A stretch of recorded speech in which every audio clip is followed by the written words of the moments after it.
係啊，頭先見到啊，狗都有聖誕禮物，人係冇嘅。啲狗好緊要嘅啲人，啲人真係後來先至有啫，係嘅，後來先至有。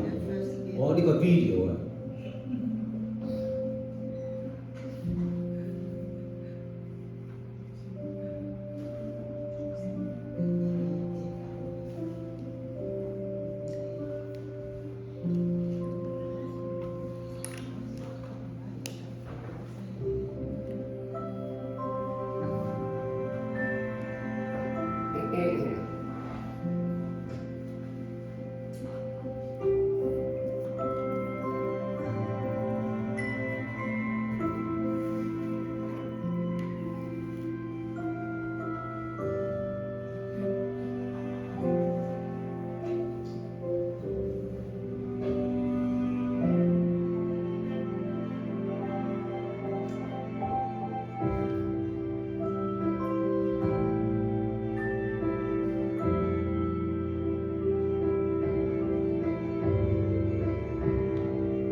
雖然係摩門教拍嘅啦，但係你唔能夠唔佩服佢哋拍得真係感人、好睇，至少冇教壞人先，係咪？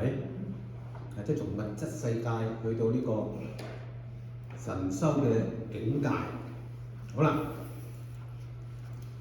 阿 Man 姐嘅結局係點樣嘅咧？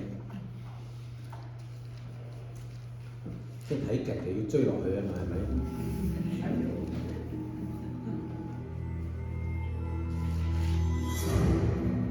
歡迎各位嚟臨由從化集團以及精耀學園聯成開發嘅新心靈聖地計劃發佈會，發佈會即將開始，請各位就座。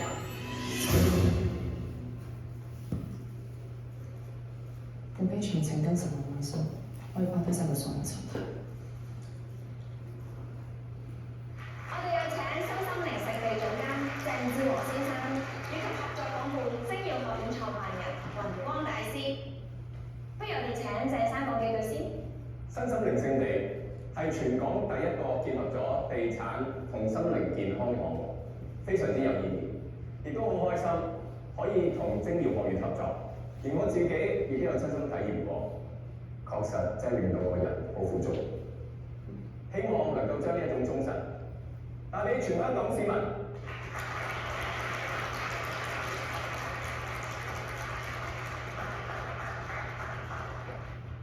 我首先多謝從化集團鄭主席嘅邀請，我深信大自然，我深信吸引力法則，相信同一件事，相信其他嘅人都會聚埋一齊，合力完成。我哋聖地計劃就係一個好好嘅例子，地產公司牽頭，我負責內容，資深傳媒人做推廣，度假村老闆提供硬件，而我哋嘅學院就作出法律支援、美術、建築、設計等等。我喺度對我哋所有嘅學員深感驕傲。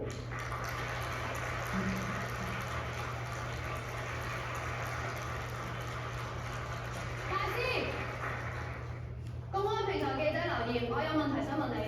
唔好意思啊，呢位傳媒朋友，我哋一陣間有 Q&A 環節。我想問下大師，你會唔會承認，其實你哋精耀學院係一間詐騙集團，或者俗啲講句，一個邪教？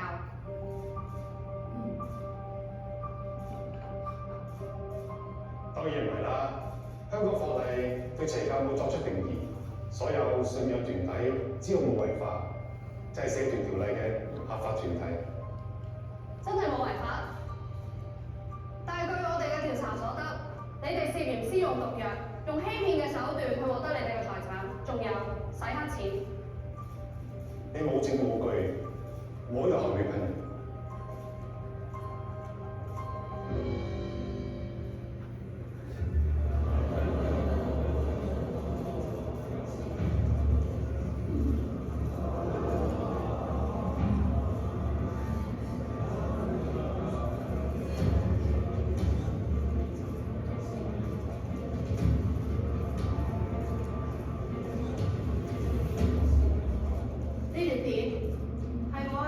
時候溝落嘅，可以見到宏光大師係燒緊一啲磨碎咗嘅草藥。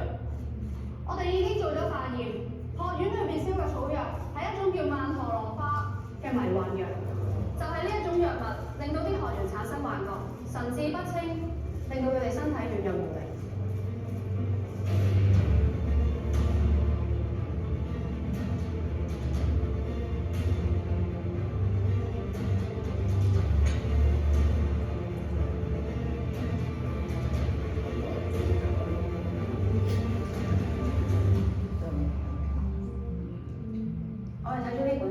有所改變，希望你哋都可以領悟到，或者有一日有緣嘅話，可以再約訪問嘅。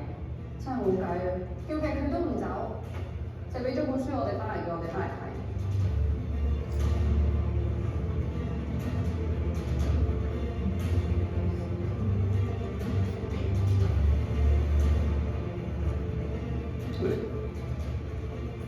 呢個咩嚟？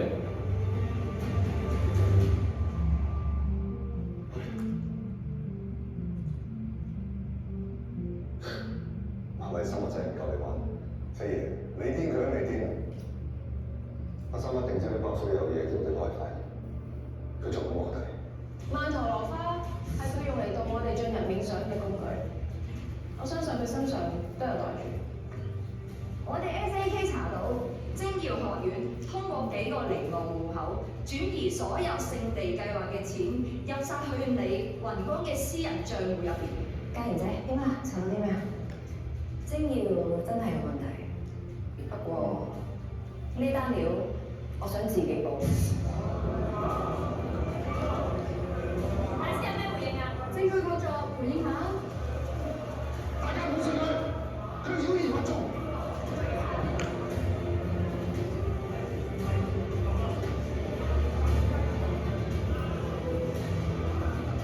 好啦，你哋仲有兩成嘅公開平台係直播緊嘅。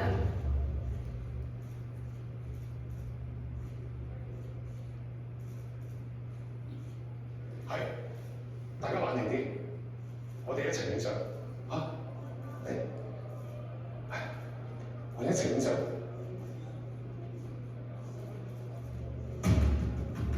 我知道大家好需要心靈慰藉，但係唔該你哋都保持清醒。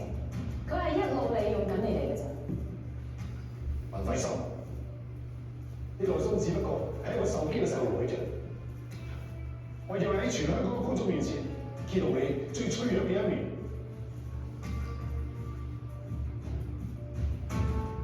你最驚嘅係梁景仁嘅死。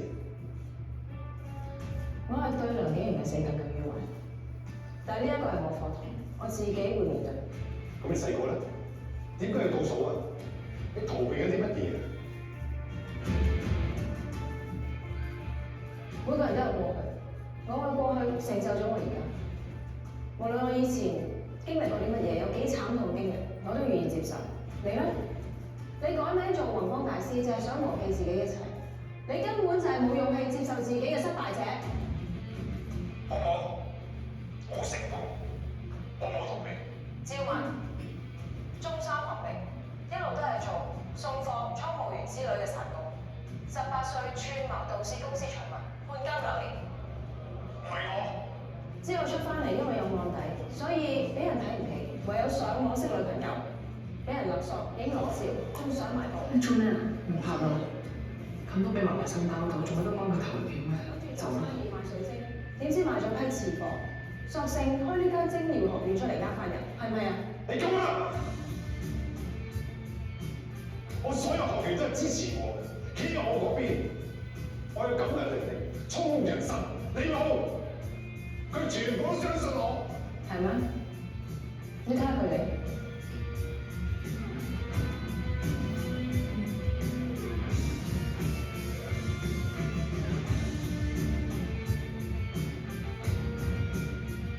做咩啊？你唔相信我㗎？你點解要咁壓實望住我？你要相信我，要尊敬我。你趙文先生，商業罪案調查科梁 Sir，想請你翻去協助調查。拜拜。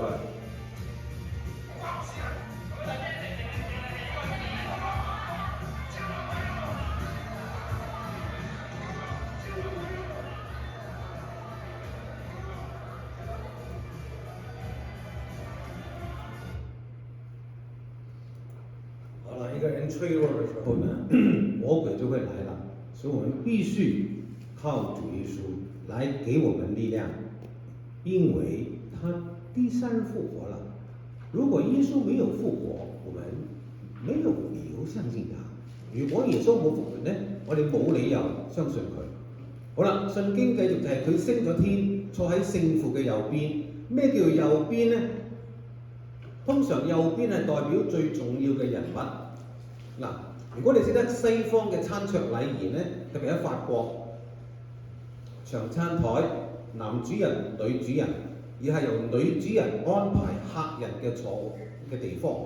如果女主人邀請你坐喺佢嘅右邊呢，你就係今晚最重要嘅一個客人。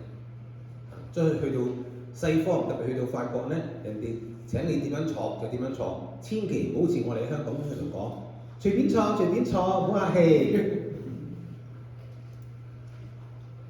佢仲要光榮降來審判生者死者，佢嘅神國萬世無疆。呢啲就係我哋信佢嘅，就係話佢會第二次光榮來臨，他會第二次的光榮來臨。那做什麼呢？審判生者死者，這個就是我們的公審判，呢個就係我哋嘅公審判。按照教會嘅教義就係我哋死咗之後有自己個人嘅私審判，但係到世界末日就係公審判。咁你哋有人又會再問㗎咯喎，為審兩次啊？咁即係話，如果我第一次我死咗之後係落咗地獄，咁使唔使再上嚟被天主再審多一次呢？你哋係咪又係自細聽過呢啲咁樣嘅説話？好了，所謂四審判，就是我們的良心。聖奧斯定說，一個人死後，聖奧斯定話一個人死後，面對嘅審判，面對嘅審判，就是自己嘅良心，就係自己嘅良心。呢個良心係天主俾每一個人，所以你哋好多時問我啲問題就係話：哦，如果我係喺回教國家出世，我自細都係信咗回教，咁我咪又落地獄？或者問到一個問題就係、耶穌出世之前嘅，我哋中國好多聖賢。孔子、孟子，咁佢哋又係落咗地獄，或者我父母唔好講咁遠啦，我父母係拜神嘅，但佢一世做好人，湊大我哋幾個兄弟姊妹，盡心盡力，咁佢都落地獄。這一切嘅問題，就是聖奧斯定給我們答案嘅，就係聖奧斯定俾我哋答案。每個人嘅良心就係最好嘅審判，良心係天主俾嘅。即係話，無論你有冇機會認識耶穌，如果你按照你嘅良心去做人，一定係做善嘅人，善嘅事。點樣舉例子啊？如果你們熟悉中國文化就知道了。孟子說，如果這樣看一個孺子跌入那個井裡面，必有豎涕惻隱之心。孟子講過。將見孺子跌入於井，必有豎涕惻隱之心。什麼叫豎涕惻隱之心呢？不是因為我是他父母的好朋友，哎呀，我要把他拉一把。我想在我的村裡面成為一個英雄，那我就拉他一把。孟子說，乜嘢都唔係嘅原因，因為你即刻拉翻佢上嚟，就係你本身有嗰個良心，唔係你想攞到啲咩嘅功勞或者咩名譽，而係你見到個人喺呢個危險當中，你唔使再諗，我係咪要救佢呢？我救咗佢有乜嘢好處呢？係咪佢父母俾一大筆獎金我呢？好，咁我就救。唔係，你即刻救咗佢。呢個孟子就用人生好具體嘅行為證明到，就算你冇信仰，有良心。呢個良心點樣嘅運作呢？例如，我要報仇，殺咗你個父母，呢個都有啲理由，但係只不過我因為唔中意見到你，我就要害你，害到你死，特別係妒忌。嗱，你睇好多清宮劇啊，你們看很多清宮的電視連續劇嘛，延禧啦、甄嬛啦等等，對吧？延禧攻略啊、甄嬛傳啊等等，就是那些妃嬪之間，你得寵，你懷孕，就給你送毒藥，對吧？可是你殺了一個人之後，縱然你可以埋葬你的良心，欺騙你的良心，可是當你一個人的時候，總是覺得不舒服，這個就是良心。當你無緣無故因為自己嘅問題害人嘅時候，就算你平時點樣欺騙自己，冇事嘅。當你一個人嘅時候，你會覺得唔舒服，呢個就係良心，係天主俾每一個人嘅救恩。就算你冇機會認識到耶穌，只要你憑良心做人做事，天主唔會抌你落地獄。所以大家唔使驚。其實繼續講關於那個煉獄的問題，煉獄的人，你以為他很悲慘嗎？煉獄嘅人，你認為佢哋好悲慘啊？俾火燒嗎？當你們移民從台灣、大陸、香港來美國的時候，還沒拿到綠卡，很擔心。拿到綠卡還不是公民，哇！至少是永久居留的。煉獄就好像拿到天堂的綠卡一樣，你肯定上天堂，只是暫時上不了，比我們在地球的人開心得多啊！神父，你這樣子講，推翻我們一直以來聽的要理問答。好多人都會話：哇！謝神父你咁樣講，完全推翻我哋一直以來聽嘅要理問答喎！哇！佢哋俾火燒啊，好痛苦。痛苦是痛苦，可是有希望。痛苦係痛苦，但係有希望。佢哋嘅希望比我哋更加大。我哋而家都冇人擔保自己升硬天堂啦。嗱，邊個夠膽嘅舉手？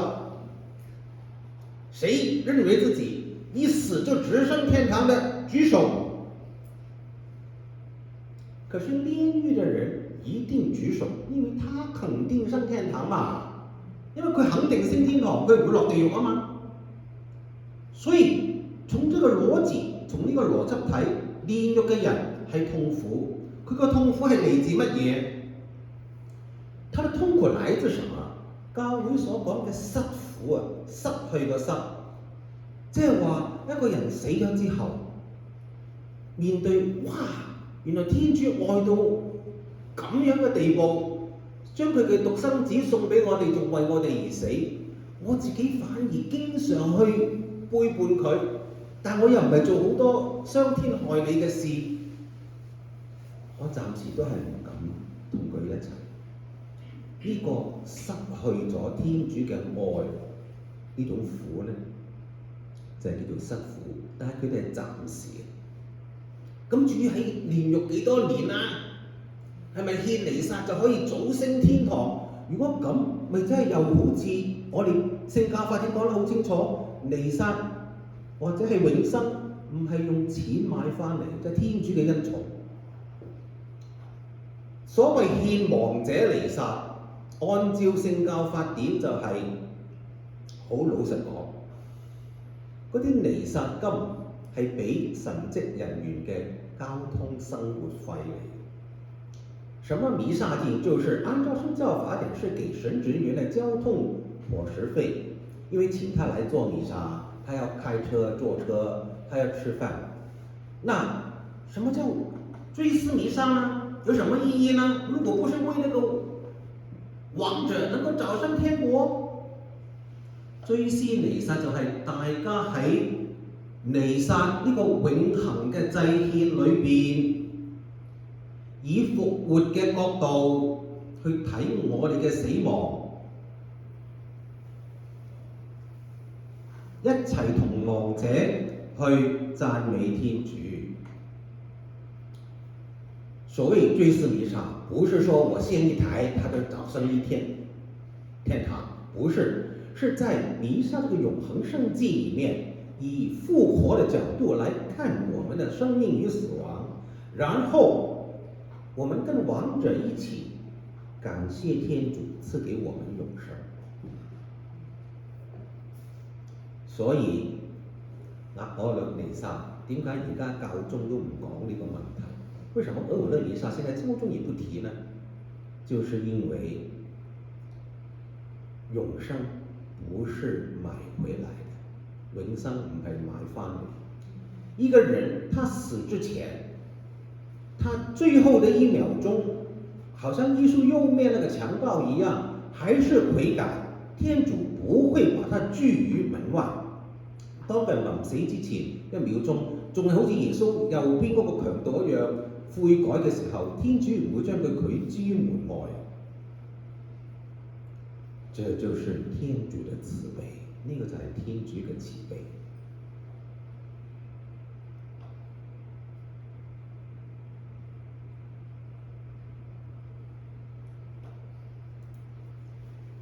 聖神，它是主及賦予生命者，由聖父聖子所供放。這個不要講啊，因為東方禮跟西方禮都不一樣。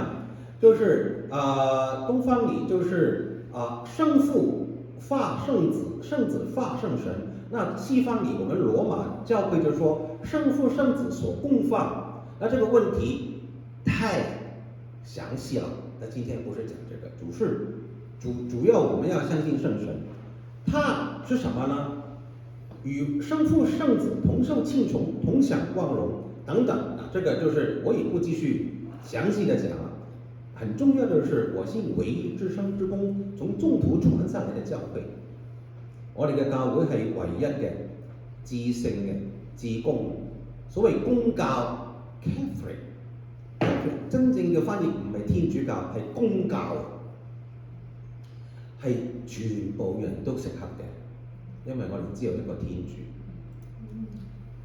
我承認赦罪的聖洗只有一個，係我們的洗禮有3種。就是用水來洗，第二用血，即係話人哋問你係咪信耶穌？但我未領洗嘅喎，但我好堅決咁講，我信，斬頭。咁呢個就係用血嚟呢個洗禮。第三個就係願洗，願望嘅願，即係話我而家真係揾唔到人幫我付洗喎，連一個教友都唔喺身邊，但天主我願意成為你嘅子女。咁就死咗啦！呢個就係願洗。你可以見到從呢3個洗禮，天主係幾咁 inclusive 包容。唔係我哋好多時聽翻嚟嗰啲規矩，你唔咁樣做，你今日唔守齋，你就會落地獄。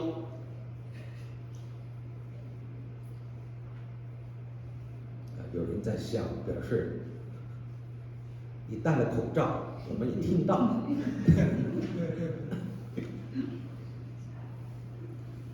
哇！原來我哋見到我哋所信嘅天主，哇係咁錫我哋，咁包容我哋，完全唔會睇我哋嘅過去，只係希望我哋嘅將來係能夠同佢喺埋一齊。所以我從來唔會鬧教友嘅，你鬧佢冇用嘅。唔嚟聖堂啲教友佢係聽唔到你，你嚟聖堂啲教友俾你係鬧走。咁啊何必相失呢？係咪？你哋聽過我鬧教友未啊？聽過就舉手啊，唔該。哇！呢個問呢個問題，梗係有信心先咁問。好啦，呢個先重要啦。我期待死人的復活及來世的生命，啱嘛？咁喺中途信經係有一句係多咗出嚟嘅，就係我信肉身的復活。嗱，這個很重要。我很喜歡中途信經的這一句，就是說它很清楚地說明我們死後，所謂靈魂與肉身都一起復活。那你就問，怎麼可以解釋呢？如果我火葬，咁我燒咗做灰燼，我係咪到世界末日，我好似拼圖，我啲灰又會行翻埋嚟，成為一個人？這種問題就好像那些挑戰耶穌的人，有一個人啊，他娶了一個老婆，他死了，那老婆要嫁給他的弟弟，後來他這個人是7個老公誰的老婆啦？你聽得明我講乜嘢？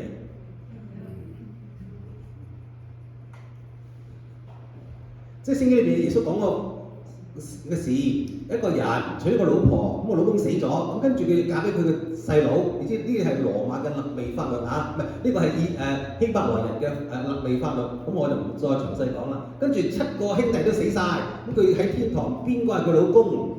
耶穌話喺天堂裏邊大家係兄弟姊妹，唔需要靠婚姻生活㗎啦。所以我哋喺天堂，我哋嘅肉身唔係呢一個咁樣嘅肉身，係乜嘢肉身啊？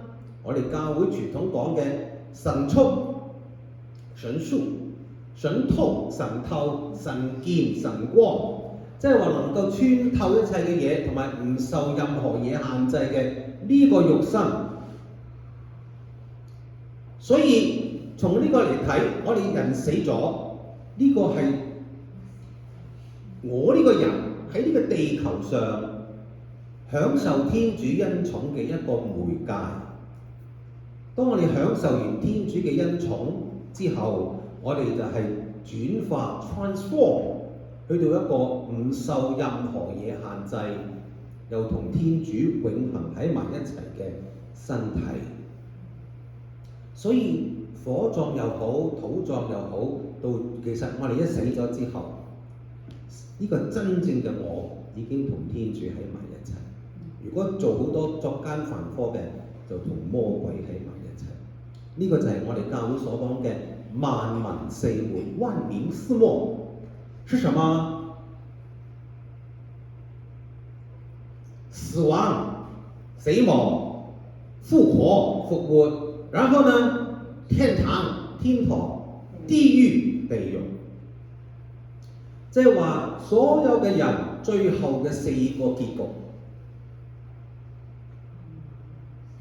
但係好似冇提到煉獄嘛。嗱，我冇話到有與冇，不過即係話真真正正我哋要主要睇嘅信仰係天堂同埋地獄。煉獄唔係咁慘，因為佢已經攞咗天堂嘅綠卡。我覺得我個人啊，煉獄嘅人比我哋而家喺地球開心好多，至少佢唔使買餸煮飯，唔使又要訂咩披薩食啦，食完之後要去廁所好煩啦，一陣間又話要開車啦，接啲仔女游水啊、打波啊、學法文啦、學西班牙文，跟住翻到去，哇又要煮飯啦。喺煉獄唔使做呢啲嘢，所以咧有一張中國嘅圖片我好中意嘅，就係影一個老人家喺自己做咗個棺材俾自己過身之後瞓嘅。我很喜歡一個照片，就是中國有個老人家就把就請人做一個棺材，他的死後他可以躺在裡面，棺材上面就是寫了我信肉身的復活，我信肉身的復活。還有中途信經加了一句我信永恆的生命。阿門。這就是我們最需要相信的东西都在信经里面出现了。这个是山西的一个教会。好啦，咁剛才又講到聖母，咁聖母係點樣嘅情況呢？咁點解最近教宗良14世又將一啲聖母嘅名銜將佢除去呢？呢個文件就係信眾之母 Mater Populi Fidelis， 呢個就係拉丁文 Mater 即係 mother，Populi people，Fidelis 信仰。Doctrinally looked on some Marian titles regarding Mary's cooperation in the work of salvation。呢個文件就係關於聖母名號嘅教義説明。好啦，咁我哋有冇聽過念完玫瑰經之後有呢個聖母得罪土民？我哋經常都笑呢個名嘅，得罪土民，哇！真係得罪聖母呢個土民。就是我們念完玫瑰經念那個聖母德序禱文，對吧？就是裡面有很多稱號，像黃金之殿啊、天主之母啊等等等等。好了，教宗良14最近發了這個文件，就是由這個等等歷史我要做 fact check 嘛，就是不是隨便說的，是梵蒂岡的文件，官方的網站那個頒發，然後呢就有書記等等幫忙一起簽署，然後呢這個是關於敬禮聖母的教義文件。這文件以聖母為中心，闡述它作為心中之母與基督救贖工程之間的關係。嗱，因為我哋聖誕節好多時啲人又係將聖母咧就擺到好大，就將耶穌擺到好細，所以今日我同大家分享呢個文件就係咁解啦。呢個文件不僅為敬禮聖母提供重要嘅聖經依據，仲匯集眾多教父。咩叫教父 ？Godfather 咧？就係教會喺初期至到第4、第5世紀嗰啲好偉大嘅神學家，咁佢哋教會認為佢哋講嗰啲嘢，哇，足以好似一個父親咁樣，我哋可以跟隨佢哋嘅寫作同埋佢哋嘅神學思想。例如，譬如好出名嘅有聖奧斯定啦，呢個係西方教會嘅，咁東方教會亦都有嘅。東方傳統同埋最近幾任教宗嘅思想，所以呢個文件唔係隨便。教宗話我唔中意呢幾個名就刪除，唔係㗎，係根據好多嘢㗎。好啦，其中有幾個，譬如話信者之母 Mother of Believers， 靈修之母 Spiritual Mother， 信友之母 Mother of Faithful， 呢個係非常之好嘅。所謂母親就係作我哋嘅模範，佢唔係天主，唔係女神。譬如話，失敗乃成功之母，意思即係話一個人失敗，佢嘅經驗可以成為佢成功嘅一個母親，即係話可以值得參考同埋效法嘅對象。可是相反嘅，同救贖者 co-redemptress 呢個係唔恰當，而且唔合適。我哋好多時都會將聖母係同耶穌平排同救贖者。至於中保，諸寵中保，或者以前何神父工作嗰個聖堂 Our Lady of Grace， 恩寵之母，教宗都有修正。中保 Mediatrix 係賦予其屬於耶穌基督本有意義嘅時候，則被視為不可接受。即係話，如果佢好似同耶穌一樣成為中保，係唔可以接受。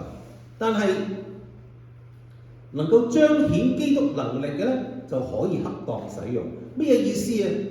嗱，星期一我哋慶祝聖母始胎無玷節日，週一我們慶祝聖母始胎無玷嘅節日。很多人就把聖母捧到最高的地方，可是他們沒有發現聖母的4大特恩，佢哋冇發現聖母嘅4大特恩：天主之母、始胎無玷、出世童貞、聖母靈體升天。4大特恩都是圍繞着耶穌基督的，唔係為咗我哋去崇拜聖母。始胎無玷，你們留意我周易的福音反思就會理解，現在不多講。其實我從前像靈氣畢竟也講過一次，因为如果圣母是有一颗在原罪当中，她根本没有资格當天主子嘅母親。即係話聖母如果佢有一刻喺原罪嘅爪牙底下，佢冇資格做耶穌天主子嘅母親。舉個好簡單嘅心理案件咧，舉個很簡單嘅心理案件。如果而家我問大家，喂，天主顯現，你哋揀你哋個阿媽，邊個做你阿媽？哇！你死人都諗到，哇！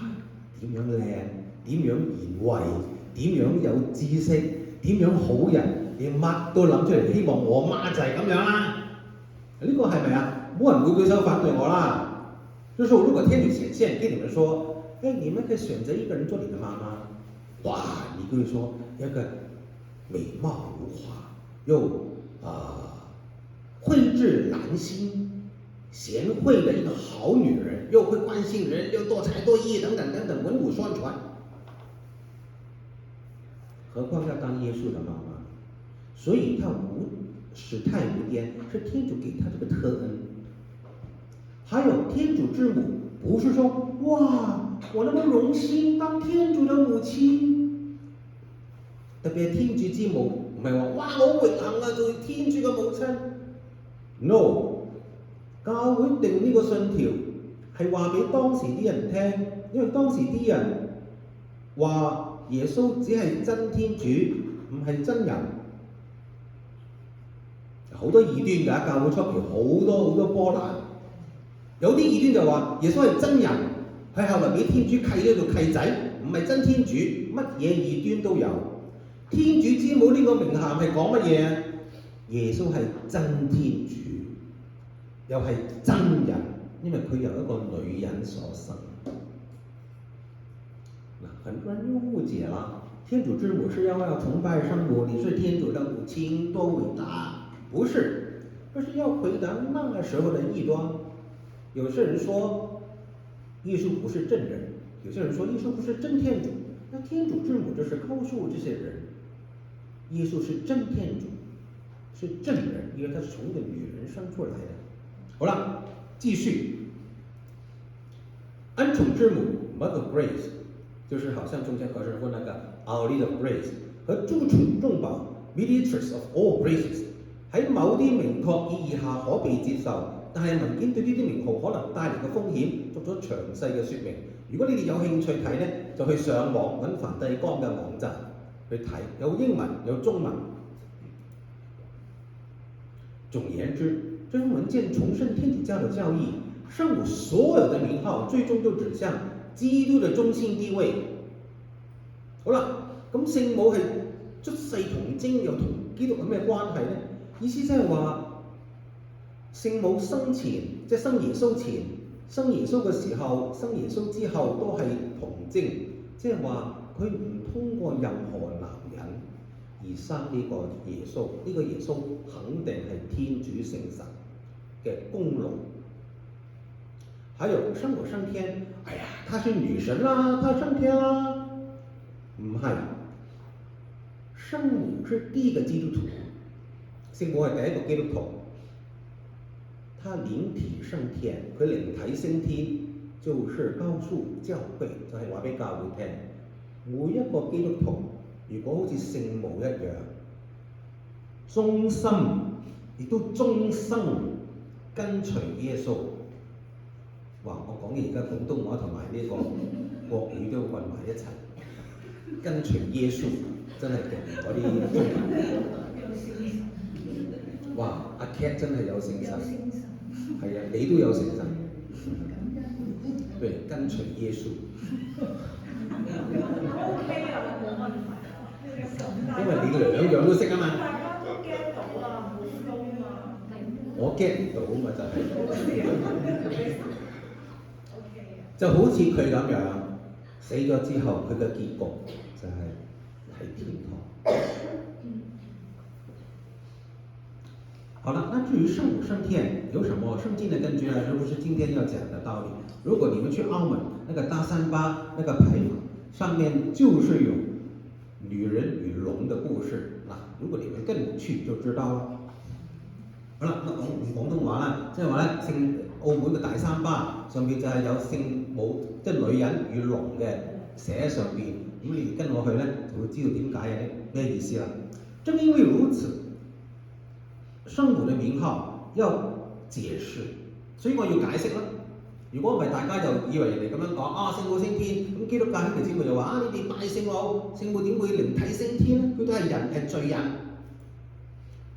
好啦，同救贖者呢個就係教宗認為係唔得嘅。曾經使用過呢個名號，雖然啲教宗，但係冇作詳細嘅説明。通常嚟講，佢哋係談及聖母嘅神聖嘅母性，係同埋提到聖母喺救贖十字架旁同基督合一嘅時候使用呢個名號。咁呢個 OK， 但係如果聖母係同耶穌一齊去救贖我哋咧，係唔 OK。文件提到，梵二大公會議曾經出於對信條、牧靈同埋大公合一教會嘅緣由，決定唔採用呢個名號。時任嘅書記拉辛格，即係後來嘅本篤16世，兩次反對用呢個名號，以及教宗方濟各曾經至少3次明確表達反對使用同救贖者。嗱，好在教宗能夠有聖神，令到佢哋講出呢啲嘢。如果唔係淨得我講咧，你哋會即係會問我。叫神父 ，Who are you？ 頭先我哋食飯嘅時候都同佢傾到靈薄獄，聽過 limbo 靈薄獄、靈薄獄，聽過沒有？好了，什麼叫靈薄獄呢？就是我們說，哇，天堂是完全純潔的，地獄是完全黑暗的。但是，比方說墮胎而死的嬰兒啦，流產的嬰兒啦，或是一出生不到幾天就死的嬰兒啦，他們有原罪，可是沒有本罪。我哋成日話啲墮胎嘅嬰兒啦、流產嘅嬰兒啦，或者死出生之後幾日之內夭折嘅嬰兒啦，佢哋有原罪但係冇本罪喎。咁佢哋又升唔到天堂，又唔落到地獄啊！靈薄獄 limbo 嘅意思即係話模模糊糊咁解。幾十年前我已經認為係冇嘅，但係我係邊個啊？我就係修士，係咪？好在教宗本篤16世喺佢臨死之前講話係冇靈薄獄嘅。教宗本篤16世在死之前幾年公開的宣布沒有靈薄獄。真係好多謝聖神。為此文件總結以同救贖者名號來定義瑪利亞的合作始終不當，所以呢個大家要慢慢睇清楚。聖母喺救恩史中嘅地位，佢只不過係上主嘅婢女，她只是上主的婢女，她不是女神。可以說，聖母連修女都不是，若瑟連神父都不是，可是他們成為我們信仰的模範。所以你可以看出來，每一個人在你所處的地方承行天主的旨意，就是聖人。所以你可以見到聖母連修女都唔係，約瑟又唔係神父，但係佢哋係我哋信仰嘅榜樣，因為話俾我哋聽，無論你係做乜嘢嘅位置，喺你當處嘅地方承行主旨就係聖人。呢個好重要嘅。很多時候在教會裡面，好多時候喺教會當中啲人就話：哇，你係神父，比我哋神聖；哇，你升到主教啊，哇，仲勁；後來做咗教宗啊，哇 ，Your Holiness。你知唔知道教會係分等級㗎？嗰啲稱號，教宗 Your Holiness， 書記 Your Eminence， 主教Most Reverend， 神父執事係 Reverend。如果你係我哋而家副主教或者教廷嘅法官，譬如頭先你今朝彌撒見到嗰個神父就係教廷嘅法官啦，唔係即係教區嘅法官啊，佢嘅title 就係 Very Reverend。Very Reverend。我係冇 very， So what？ 都係咁 good。哇！阿 Cat 你嘅聖神跑到去你個女阿 Sarah 身上，咁然後來就彈翻去你家姐阿 Barbara 我哋嗰度。 share 一個聖神俾大家。喂，大家都係一個聖神，冇兩個聖神，哇！真係又幾乎引導我講異端。好啦，呢、個名號福音喺使人無基督係唯一救贖嘅中保嗱，這個就是很重要。我們的信仰的中心點是耶穌基督，沒有其他。因而有可能喺基督信仰真理同埋和諧中造成混淆同埋失衡。當個表達需要大量同埋不斷嘅解釋先至能夠避免偏離佢嘅正確意嘅時候，咁就無助於天主之民嘅信仰，就變得冇益啦。即係所以我哋唔好經常同人講，哇聖母聖母聖母，我寧願講多啲元素。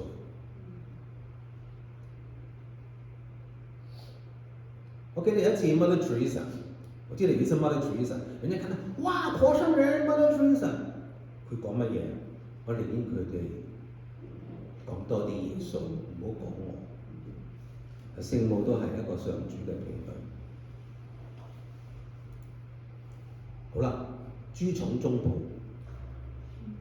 文件強調聖經有關基督唯一中保嗱，保祿書信已經講咗，耶穌基督係唯一嘅中保，所以講聖母係中保係好危險嘅。弟茂德前書第2章第5節，因為天主只有一個，喺天主同人之間嘅中保，亦都只有一個，就係降生成人嘅基督耶穌。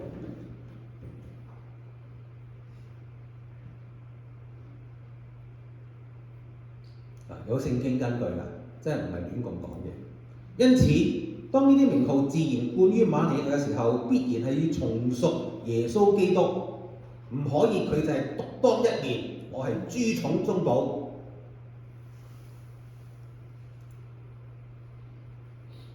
文件已承認，瑪利亞確實是真實的中保，是天主聖子在我們人性中真正降生成人成為可能。咩意思呢？即係話佢都係中保，但係點樣去理解呢個中保呢？就係佢成為耶穌嘅宮殿，天主聖神通過佢將耶穌降生成人，成為可能。呢、個角色佢就係中保。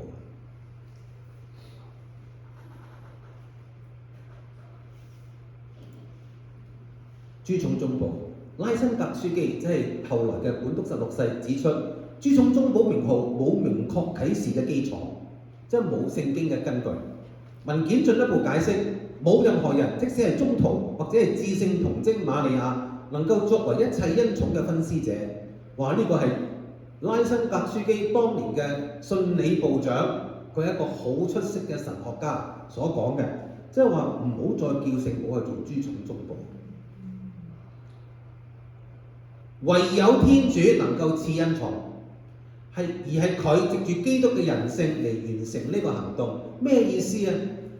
早上我講過啦，天主聖子以人性自我限制成為人，耶穌基督天主子以人性自我限制成為人。咁耶穌基督成為人之後，佢嘅死亡復活就完成咗天主俾我哋最偉大嘅恩寵係永生。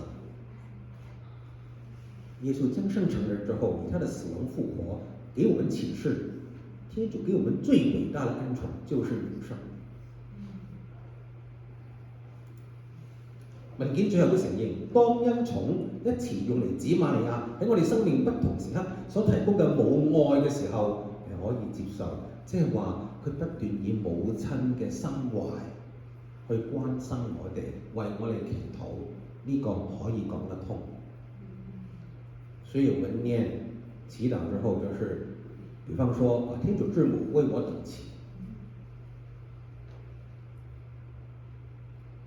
如果你們有念這個諸聖禱文、諸聖禱文嘅時候，有冇發現一切關於耶穌嘅就係經年我登，今年我等，關於耶穌嘅；關於聖母、聖若瑟、聖人就係為我等祈。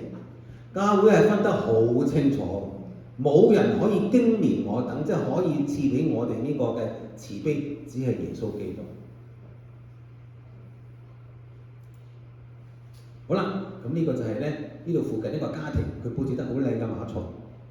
咁啊，佢哋佈置得好靚嘅啲家庭，但係只得呢一家人係有個馬槽，即係我真係想問點解？好，有冇問題？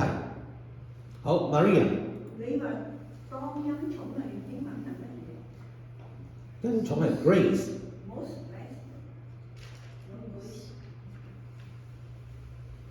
Mediatrix。我唔明白你嘅問題，你係指邊度咧？頭先你啱話當恩寵啊，邊一張幻燈片啊？哦，當恩寵一詞用嚟指瑪利亞喺我哋生命不同時刻所提供嘅母愛輔助嘅時候，咁樣嘅表達係仍可被接受。不過英文啊，你上網揾啦。係啊，呢啲英文全部喺網上㗎。如果你識做嗰啲係寫低唔識。咪上網咪仲更加方便，你淨可以 copy and paste 嘛。嗱，我英文真係麻麻地，我譯唔到英文俾佢聽。我承認，我英文係冇你咁叻嘅。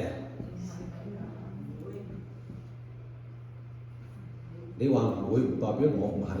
OK， 好。咁啊，當然又要大家有少少嘅緩衝時間啦。咁啊，令到我哋可以受到感動之後咧，再繼續。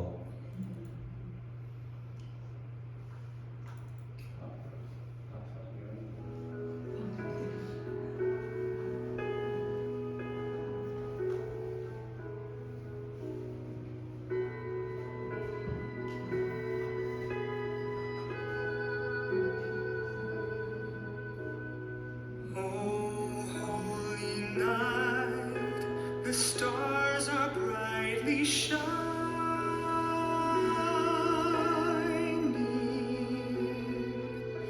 It is the night of our dear Savior's birth.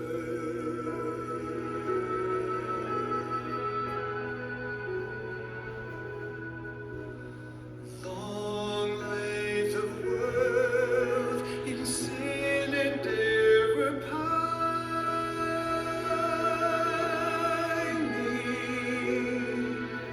till He appeared and the soul felt its worth. A thrill of hope, the weary world rejoices, for yonder breaks a new and glorious morn.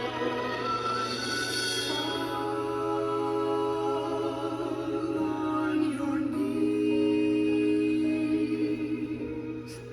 oh, hear the angel voices, oh, night divine, oh, night,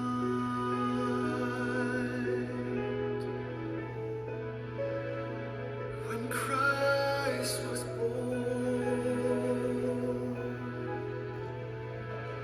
Oh, holy night.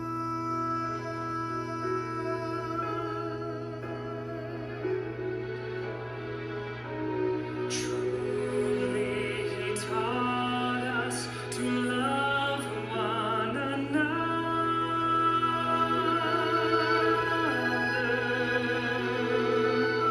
His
was born.